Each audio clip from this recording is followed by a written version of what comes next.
Hey, I'm live. All right, live. Live on Facebook, live on the YouTube. Good morning.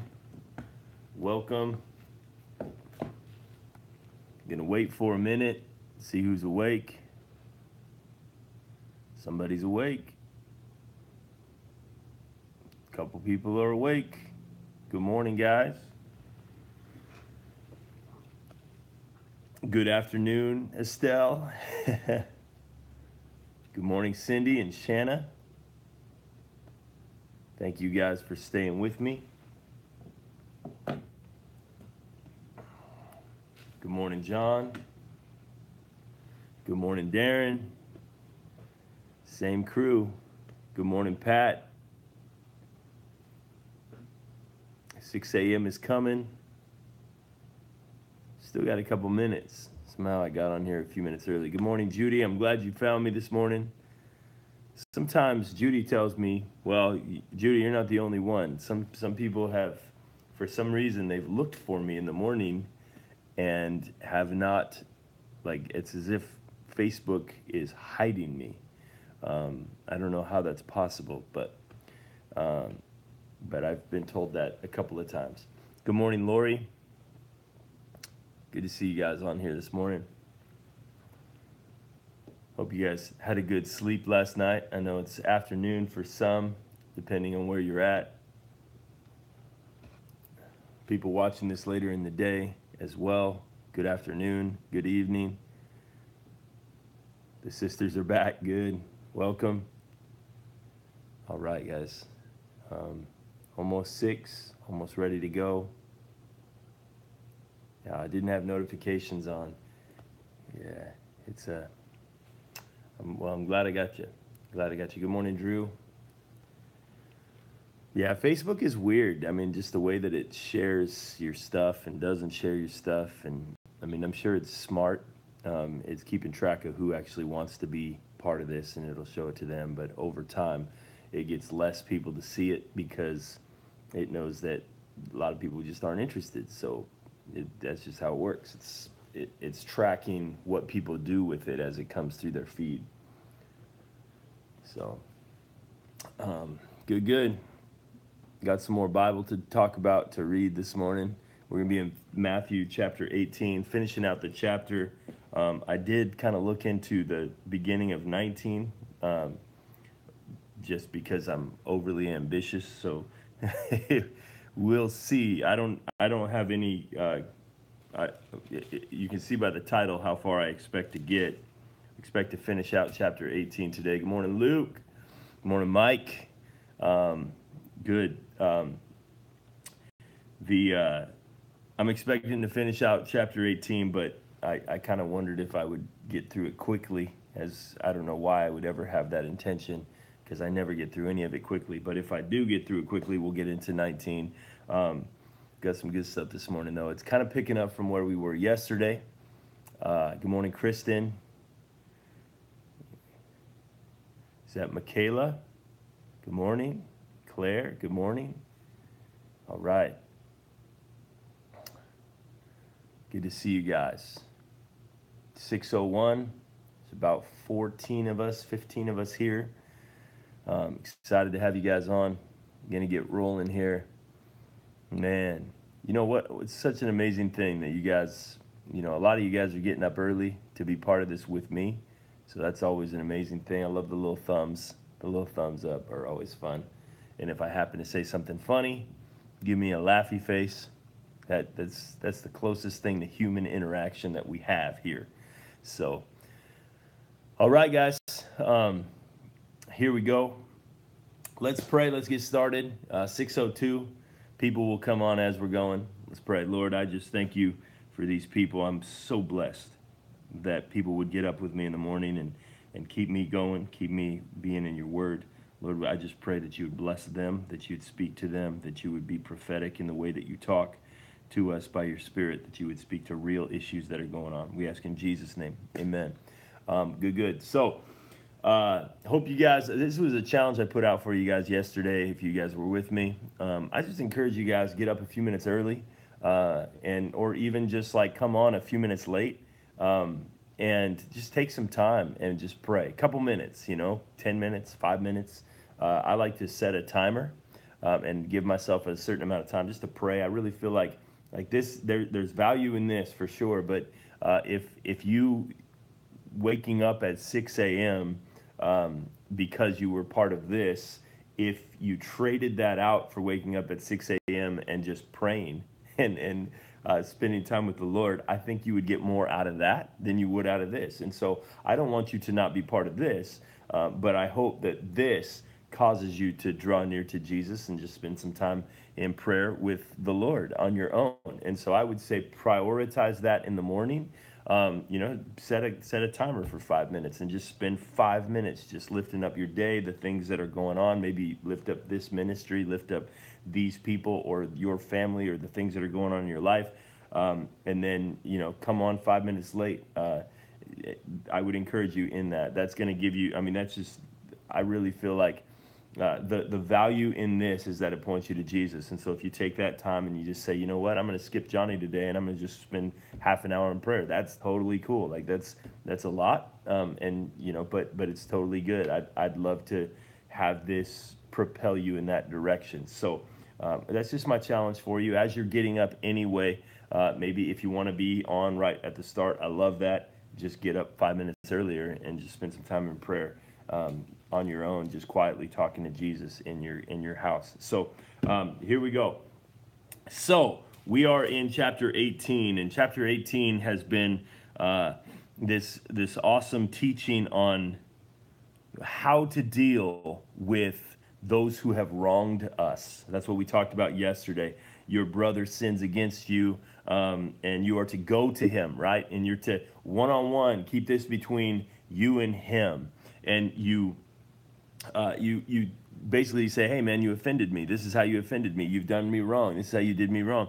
And you're doing it in this way of, the goal is to reconcile. The goal is not to necessarily humble that person and make that person feel ashamed of what they've done. Your goal is just like, man, hey, there's this tension between us. Can we break that tension? Can we come back together in relationship? Now, if they don't hear you, then the next step was, then you take somebody with you, one or at the most two people, and they come and they help you see and help them see where the wrong was done. And hopefully the goal is that they would, they would see it from your perspective. But the other reason we talked about that you bring that other person with you is that maybe it is that you're wrong. Maybe in the conflict, the problem isn't the other person. Maybe the problem is you.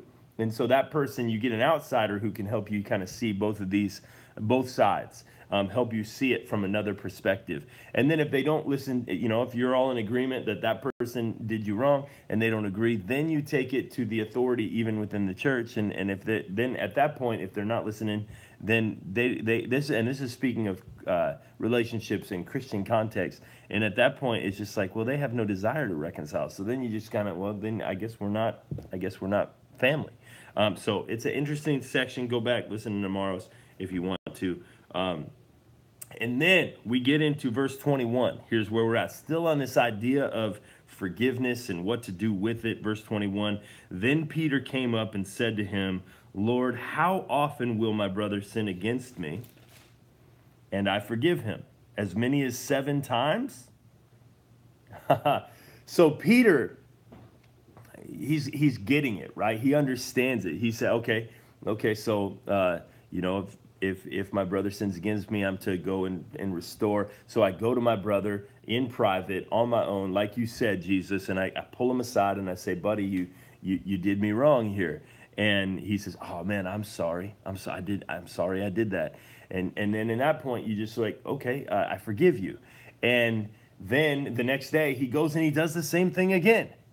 And then you go to him again. You say, buddy, it's still, you're doing me wrong over and over. And he says, man, I'm sorry. I didn't mean to do it.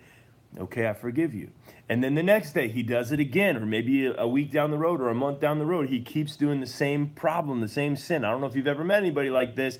I tend to be that person who, that I just do the same wrong things over and over. So, hey, you did it wrong. I'm sorry. I keep screwing up. And then forgive. And so Peter says, well, how many times? How many times do I have to go back to this guy? How many times do I have to say, you did this wrong? And then he says, I'm sorry. How many times do we have to go through this? Like 7 times in a row? Do we do this? And here's Jesus' response. I do not say to you 7 times, but 77 times, or many of your translations says 77 times, like 70 times 7, so 490 times. How many times am I to go and forgive this person for the same sin, the same thing that he does against me? How many times? Now we live in this idea that, you know what, I'll give you once, I'll give you twice, I may even give you 3 strikes, but come on, anything more than that, that's crazy. Now Peter, he's being super gracious. He's like, okay, I'll give you a week. You do the same thing a week, you do the same thing 7 times, not going to be good. You do the same things over and over. There's got to be a limit. And Peter seems to be pretty gracious here. For, you know, a lot of us, we're not willing to be as gracious. We're not. I mean, 7 times, that's kind of a weird number, right? 7 times? Am I to forgive him 7 times? And Jesus says, no, not 7 times. 490 times. 70 times 7 times. Now, why this number? There's a couple of thoughts. I'm gonna give you kind of the. Good morning, Robin. I'm going to get, and Mela, good to have you guys. I'm going to give you the kind of the main, what I hear most pastors say, which I think is probably the most accurate. And then I'm going to give you this other idea of this number 70 times 7 times that I think is fascinating, and I may be stretching a little bit. So take it with a grain of salt. So the first one, 490 times, that the main reason why Jesus is saying this is he's just taking the number that Peter threw out of 7 times, and he's just multiplying it by 7. He's like, okay, no, not 7 times, but 70 times 7 times. And he's just throwing a big number, 490 times out there. And the whole idea is, well, how am I going to keep track of that? Like, you know, I'm pretty sure my husband has wronged me 490 times, but I don't know. I didn't keep track. And so it's that the idea is Jesus is throwing out a big number because you can't keep track of it. And that's what most pastors would tell you. It's just a big number. You'll lose sight of it, and that's good stuff. Actually, in the book of Corinthians, it speaks of love, and one of the things it says about love, you know, love is patient, love is kind, love is gentle, all this. Love does not seek its own. One of the things it says about in 1 Corinthians 13 is love does not keep any record of wrongs. It's one of the things that it says about love. It does not keep a record of wrongs. It's not counting. It's not making marks 490 times. And sorry, man, you wronged me 500 times. That's too much. And so it's this idea that we're not keeping a record, and it's going to go as far as 490 times before we. I'm sorry, guys. I'm a little distracted for a second. 490 times, and so just a lot of times. That's the main idea. And so you can't keep track of it. That's the point. Don't keep track of it. Just keep forgiving. That's great. Now here's the other one, 70 times 7 times. I think that this is interesting. There's a prophecy in the book of Daniel, in Daniel chapter 9, and it speaks of the nation of Israel and the Messiah and the prophecy, and it says 69 sevens until the Messiah would come from the decree of Cyrus the prince, I think is what it was. And so he would give a decree, and there would be 69 7-year periods upon the nation of Israel before the Messiah was going to come into Israel, or come into Jerusalem, which is about to happen even in the book of Matthew. So track with me. So it's been 69 7-year periods. I'm not quick on the math on that. What is that? It's 490 minus 7. Go ahead, throw the number up. And so 69 7-year periods until Jesus comes into Jerusalem. To be really, this is his time as the Messiah, and then but the prophecy of Daniel says there's 77s declared for all of Israel before the end, basically before the end of the time, before Jesus comes and sets up his kingdom. Now that 70th 7 is this 7-year tribulation spoken of in the book of Revelation. So there's this total of 77 year periods.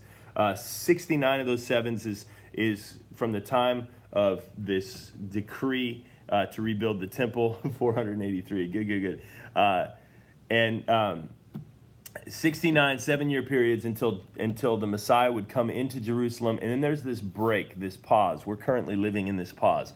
The pause is this, we don't know how long it's going to go for, but it's this age of the Gentiles, the age of the church, this age of grace that we live in. And then we have this final 7-year period that's spoken of in the book of Revelation, speaking of 77-year periods declared for the prophecies to be fulfilled with the nation of Israel.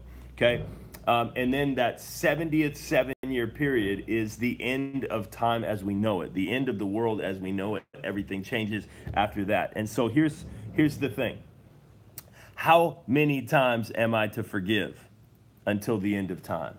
Until all of the work that God is doing on the earth with the nation of Israel and the prophecies, and until everything is fulfilled, that you just keep on forgiving until then. I think that maybe there's something there to that. Maybe I'm reaching a little bit. Maybe I confused you completely. Here's the main idea. Don't ever stop forgiving. That's it. How many times can my family, my brother, my sister come to me and sin against me, and me just continue to forgive them forever? Just keep doing it. Do it again. That's the whole idea. Forgive again. Now, Jesus is going to tell a story here. And I like this story. So here we go. We're going to read it. Verse 23, therefore the kingdom of heaven may be compared to a king who wished to settle accounts with his servants. When he began to settle, one was brought to him who owed him 10,000 talents. Now, what is a talent? I can go down here. I've got it here. It's a unit of money worth about 20 years' wages. 1 talent is worth about 20 years' wages. Okay? This king wants to settle accounts with his servant, and this guy owes him 10,000 20 years' wages. Do the math on that one. 10,000 20-year wages. 10,000 talents. Verse 25. And since he could not pay, his master ordered him to be sold, and his wife and children, and all that he had, and payments to be made. So the master knows this guy is 20 years. It'll take him 20 years to pay off 1 talent. And he owes 10,000 talents. And he knows this guy is never going to pay me back. He's never going to be able to pay me back. And so the master says, man, if I'm going to get my money back, the way that I've got to do it is I've got to sell this guy into slavery to get as much as I can out of him. I got to sell his wife, and I got to sell his kids, and I got to take as much as I can from this guy. He owes me way too much, and he'll never be able to pay me back. So I'm going to sell him and get what I can from him. That is a massive amount of debt that he owes. So the servant fell on his knees, imploring him, have patience with me, and I will pay you everything. I'll do everything I can. Just please don't sell me. Please don't sell my kids. Please don't sell my wife. Please just have patience with me. Have mercy on me. And then it says this, verse 27, and out of pity for him, the master of that servant released him to forgive him the debt. He forgave him the debt. He says, I'll pay you everything. I'll do my best. I'll try. I'll pay you everything back. I'll figure out a way to make this. What do we got here? We got 200,000, 20 well, sorry, how does that even work? 200,000 years worth of money. I will pay it back. I'll pay it back. Have mercy on me. And the master doesn't say, okay, pay me back. The master has mercy on him and just forgives him. No, man, you don't owe me anything. You owe me nothing. It's a clean slate from here on out. God, man, this is, you are even now. He forgave him the debt. Verse 28, but when the same servant went out, he found one of his fellow servants who owed him 100 denarii. Now, 100 denarii, what's 100 denarii? A denarii is a single day's wage. So this guy owes a lot of money. He owes what? 3 months worth of money. So that's a lot of money. He's owed 3 months' wages. And seizing him, he began to choke him, saying, pay what you owe. So his fellow servant fell down and pleaded with him, have patience with me, and I will pay you. He refused and went and put him in prison until he should pay the debt. And when his fellow servants saw what had taken place, they were greatly distressed. And they went and reported to their master all that had taken place. And when the master summoned him and said to him, "You wicked servant, I forgave you the debt because you pleaded with me. And should you not have had mercy on your fellow servant as I had mercy on you?"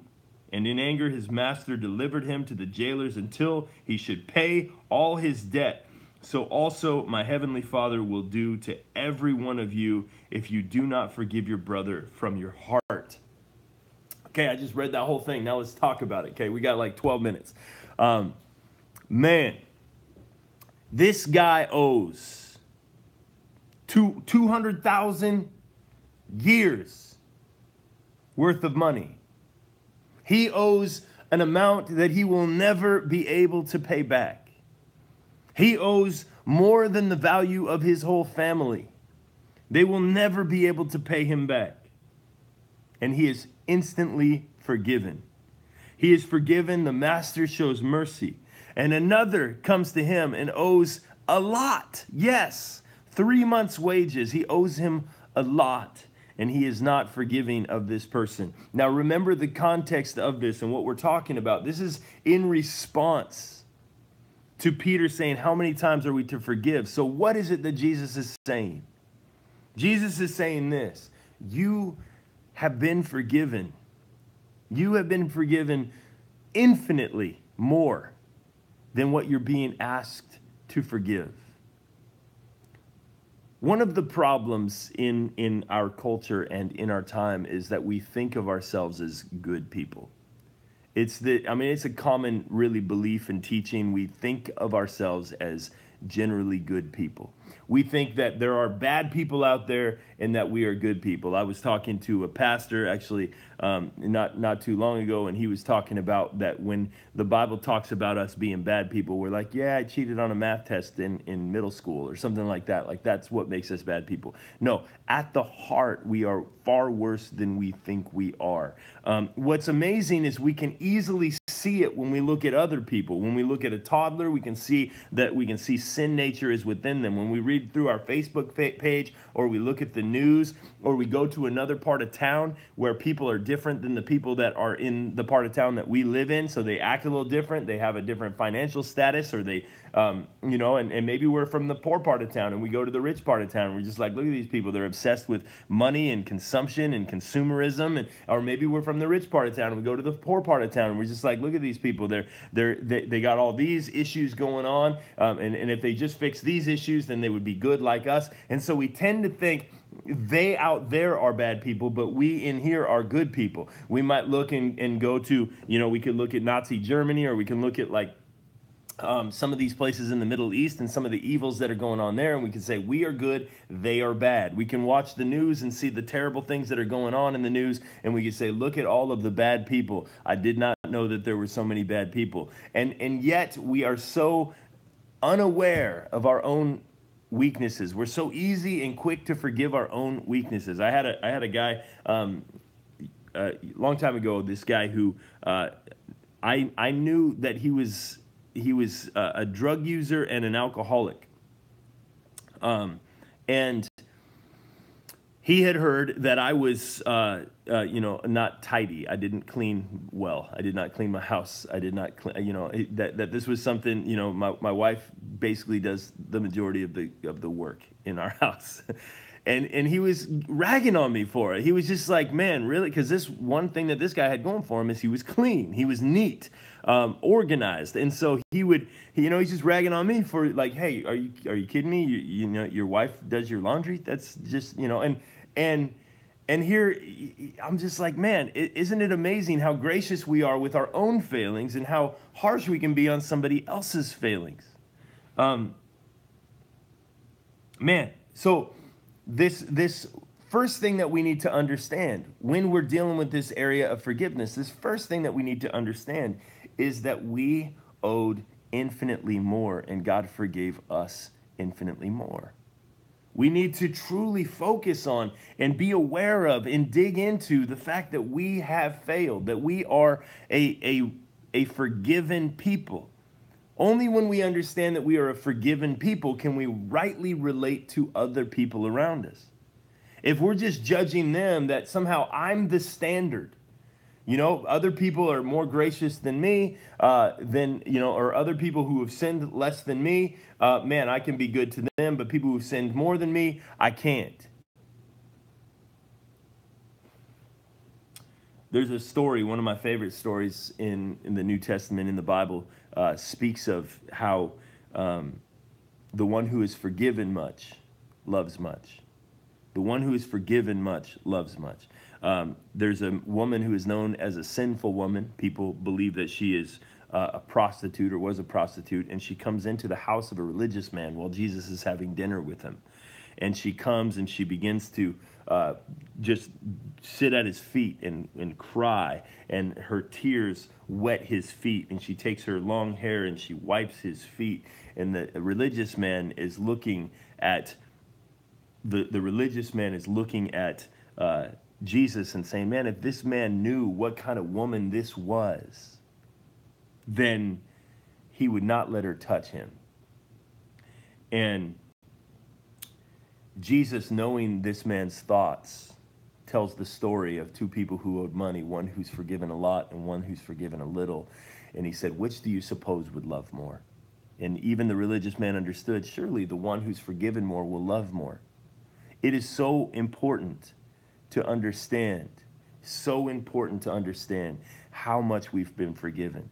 I have been a worship leader for a long time, which, basically a music guy at churches. One of the things that I have found is if you go into like the Union Gospel Mission, or you go to somewhere where there's broken people, people who have been addicts, people who have been homeless, people who have just lived in any kind of brokenness, even where sickness has destroyed their family, taken lives out of their family, people who have died. When you find those types of situations, what you find, this has been 100% of my experience, is the passion of worship, of singing out to God, of praising God, is far greater in an environment where people understood their own weakness, their own brokenness. They understood their own sin. They understood the damage that they had caused in their world. The people who had become more desperate for God, and they have found his grace. They have found his mercy. There is a passion in worship when we understand how distant we were from him, how much he's forgiven us. But if we don't remember, if we forget, and that person comes to us, man, Jesus gives a strong warning against us. If somebody comes and they do sin against us, how dare they sin against me? If they do sin against me and I am harsh with them, Jesus gives a strong warning here, saying, man, the master will still be harsh with you. If you want to judge other people based upon the fact that they are not good. Good morning, Chris. Good to have you, man. If you want to judge other people based upon the fact that they've got all these sins in their lives, and hey, that person has wronged me and I'm not gonna show mercy to them, man, we need to be careful, because God seems to be suggesting to some extent he will judge us based on the way that we judge other people. He was the one who was merciful first, and so we are to be merciful in response to his mercy to us. We are to be gracious as well. One of the things that I'm finding as a dad is just trying to juggle this, knowing that even still I'm in this world of God is being so gracious with me. Everything I've ever gotten from God, every blessing that's ever come my way was not earned, was not deserved. It was God being gracious with me. Everything. I mean, if I got what I deserved, even this week, I would have lost every blessing that he's given in the past. And I can look over the last year, I can look over the last 10 years, I can look at all of the blessings and just recognize everything has been by grace. Everything has been by grace. And then I'm raising my kids. I got 2 teenage boys. And man, as a dad, I'm trying to navigate this, because as I'm watching them, I'm like, Lord, to what extent do I give consequence for action when they do something wrong? And my kids are great kids. They're great kids. But just as a leader and as a dad, how much do I give consequence for action, and how much do I show them mercy and grace? How much do I say, you know, what you did was wrong? Because both here now, let's boil it down to here. We got 3 minutes left, and I'm going to echo what I hope I'm always echoing. Two things that if we can get this into our head, it changes everything about the way that we interact with the world. It changes everything about the way that we interact with God. Two things, and this is the constant echo in my life. Number one, God forgives sin. That's number one.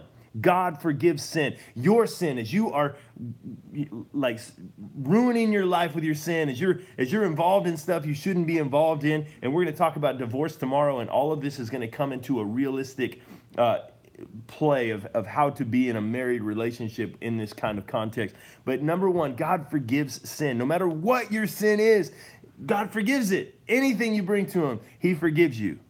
And he forgives me. 100%. That's number one. Number two, this is the other thing that we need to never forget. Sin destroys everything it touches. Sin destroys everything it touches. So when we're asking the question, is this a sin? Is that a sin? When we are engaging in sin and we're just like, what can I get away with? What can I do? Can I lie here? Can I cheat there? Can I sin? What sins are acceptable? What things are gray areas? Let me tell you, this is the truth. Sin destroys everything it touches. So when we sin, we are bringing pain into our lives. We're bringing pain into other people's lives. We're racking up debt. It's destroying everything it touches. That's been your experience. That's been my experience. Okay? But always default back to the first one. God forgives sin. So we don't walk around carrying guilt and shame. We don't walk around carrying guilt and shame saying, I can't be loved, I can't be accepted by God, but instead we know that we are accepted. We understand his grace, we understand his mercy. We walk because he makes us right. But then on the other hand, then the question would be, well, if God always forgives sin, shouldn't I continue to sin? And that's the other side. That's the second thing we always got to remember. Now, sin will still destroy everything that it touches. If God said don't do it and we do it, it will destroy. It will break something. Okay? It is 6:30. There's some good comments over there on YouTube. I'm going to read those comments, but you guys on Facebook, I'm going to let you guys go this morning. Remember, tomorrow when you wake up, get up 5 minutes early, spend some time in prayer, 10 minutes early, get up half an hour early, get up however much time you can spend. Just spend some time with the Lord before you jump on with me. I just encourage you in that. Thank you guys for joining with me again today. Tomorrow we're going to talk about divorce and whether you've been divorced or affected by divorce. We're going to talk about that because it's something that is all over the place in our culture and in our time. Maybe you're wrestling with it right now in your relationships. And so I just encourage you guys to be with me tomorrow. And we're going to see this from the perspective of the Bible. Hope you guys were encouraged today. Thank you so much for joining with me. Again, be blessed. Love you guys. All right. I'm going to let the Facebookers go, and I'm going to check out YouTube. I'm going to read some comments before I turn this off. All right. We got to get to the comment. Ooh. I think maybe I can't read the comments, guys. I apologize for that. I know Luke had some good stuff on there, and I caught it just a little bit, but my computer just crashed, and I can't get the previous comments on here on the iPad. So thank you guys again for joining. See you guys on the morrow. Wake up with me. Spend some time with Jesus. Later.